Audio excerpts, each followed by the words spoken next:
దేవుని ప్రేమించే వారికి అనగా ఆయన సంకల్పం చెప్పున పిలువబడిన వారికి సమస్తమును మేలు కలుటకే సమకుడు జరుగుచున్నవని ఎరుగుదుము. రోమపత్రిక 8:28. దేవుని ప్రేమిస్తున్న వారికి మేలే కాదండి, కీడు కూడా ఉంది. శ్రమలు ఉన్నాయి, కష్టాలున్నాయి. దానికి ఉదాహరణ ఫర్ ఎగ్జాంపుల్ యోబు జీవితం. యోబు దేవుని ఎంతో ప్రేమిస్తున్నాడు, భయపడుతున్నాడు, భయభక్తులు కలిగి ఉన్నాడు, ప్రార్థనపరుడు, విశ్వాసవీరుడు. అయితే యోబు జీవితంలో సాతాను ఎంతగానో శోధించాడు. సాతాను ఎలా అంటే తన ఆస్తినంతా కూడా నాశనం చేశాడు. గొర్రెలు, మేకలు, ఒంటెలు, పనివాళ్లను. తర్వాత ఆరోగ్యాన్ని దెబ్బతీశాడు. ఆరోగ్యం పూర్తిగా చెడిపోయింది. ఒళ్ళంతా కురుపులు, చీము, రక్తం స్రవిస్తుంది. భార్య కూడా విరోధముగా అయిపోయినది. ప్రియులరా, చివరికి తన జీవితం ఎవరూ పట్టించుకోవట్లేదు. ఎంతో ఆస్తిపరుడు పూర్తిగా కుదేలైపోయాడు. ఒక్కసారిగా ఆస్తి అంతా కూలిపోయింది. పేదవాడైపోయాడు. పనివాళ్ళు సైతం కూడా ఆశ్రయించుకుంటున్నారు. అయితే యోబు విశ్వాసం సడలిపోలేదు. యోబు దేవుని ఎంతగానో ప్రేమిస్తున్నాడు, భయపడుతున్నాడు, ప్రార్థిస్తున్నాడు, దేవుని స్తుతిస్తున్నాడు.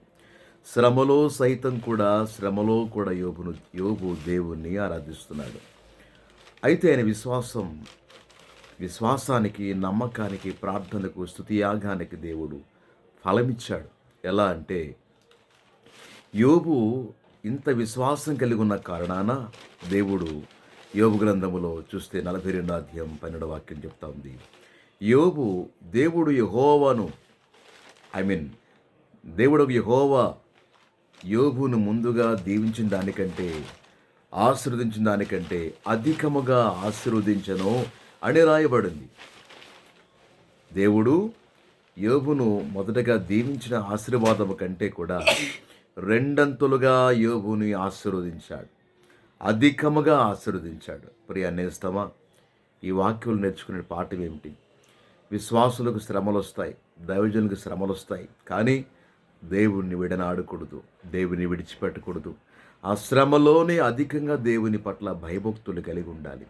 శ్రమలోనే దేవుని అధికంగా ఆరాధించాలి.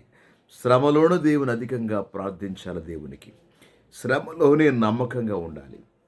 శ్రమల్లో సైతం కూడా నేను విడవని దేవుడు మన దేవుడు. కాబట్టి శ్రమలో నువ్వు నమ్మకంగా ఉన్నట్లయితే, శ్రమను జయిస్తే నువ్వు ఖచ్చితంగా దీవెన చూస్తావు, ఆశీర్వాదం చూస్తావు. యోబు ఎలా దీవించబడ్డాడో, ఎలా అధికంగా ఆశీర్వాదం చూడగలిగాడో, నీవు కూడా రెండంతుల ఆశీర్వాదం చూడగలుగుతావు. దేవుని సేవకుడిగా, దేవుని ప్రవక్తగా నేను ప్రవచిస్తున్నాను. ఖచ్చితంగా ఈరోజు నువ్వు శ్రమలో ఉన్నావు, ఆర్థిక ఇబ్బందుల్లో ఉన్నావు, అప్పుల్లో ఉన్నావు. నీ శ్రమలు కొట్టివేయబడుతున్నాయి, నీ రుణాలు కొట్టివేయబడుతున్నాయి, నీ అప్పులు తొలగిపోతున్నాయి. రెండంతుల ఆశీర్వాదం చూడబోతున్నావు. దేవుని దగ్గర నుండి రెండంతుల ఆశీర్వాదం చూడబోతున్నావు. ఈ రోజున ప్రభువు నిన్ను దీవించబోతున్నాడు. ప్రభువు శ్రమలోంచి విడిపించబోతున్నాడు. శ్రమలో సైతం కూడా నీకు తోడే ఉండి విడిపిస్తున్నాడు. నువ్వు దీవించబడబోతున్నావు, నువ్వు వర్ధిల్లుతున్నావు, నువ్వు వర్ధిల్లబోతున్నావు. రెండంతుల ఆశీర్వాదం ప్రభువు నీకు అనుగ్రహిస్తున్నాడు. Amen, amen, amen.